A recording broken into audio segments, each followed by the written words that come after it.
So I think we can all become Jedi Masters. But Right, no, you are. but yeah, that's, um, you know, I think the greatest expression of being a human being is living through love and compassion. That is the greatest possibility. You can you can you can get excited about things like, you know transcending the body and Mm, um, having supernatural or experiences and these kinds of things, or everyone becoming psychic and being able to communicate without speaking and all that stuff. Although I think Elon Musk is sorting that out for us yeah, anyway. We don't yeah, even yeah. need to like Don't need to worry about become that one. anything. Yeah, yeah. But the people, a lot of people down the spiritual path will get really excited about that stuff, and which is fine. It's awesome. It's fun.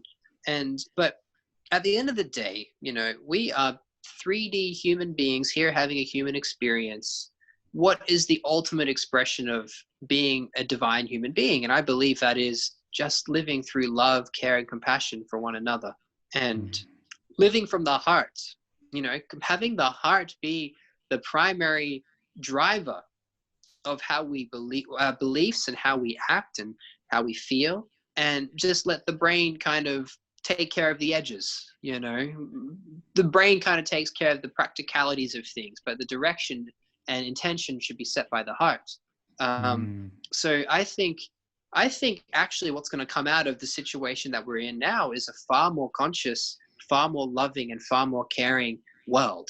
um, whether that is next year or in 10 years' time, whether it's going to be a smooth transition or whether it's going to be a bit rocky and some challenging moments, I believe that we are on track for something really amazing and really beautiful. And all it requires us to do is to connect to our heart. And a lot of the mm. work I've been doing, the breath work, especially in like the big Instagram lives and stuff, is a lot of heart connection work. Yeah. Um, and even science is proving this and how powerful the heart is. The heart has, they're calling it, they used to say the gut was the second brain. Now they're saying that the heart is the second brain, because they found that there are, I think, 6,000 neuronal cells in the heart that actually act as a thinking mind. Wow. And that when you measure the magnetic, is it the electro or is it the magnetic? I think it's the magnetic field of the heart. It is far, far stronger than the Mm, brain is.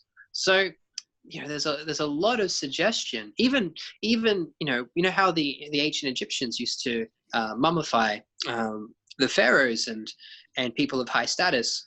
And then part of the mummification process is, in the embalming process, is to remove all the organs. yeah.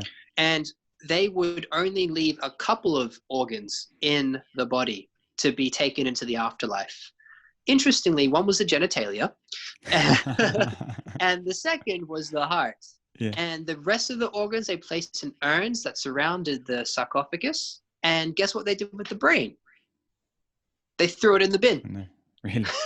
They were like, we Wow. don't need that part. Yeah, that's not important. So, Wow. we've ancient civilization has recognized for a long time the power of the heart.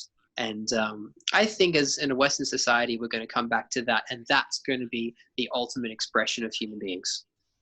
So true, man. I feel like when you do start to connect more to the heart and that inner voice and that understanding, it changes so much, because you start to trust more in that feeling and in that voice, and it takes you in such a different approach to living, a different approach to life, and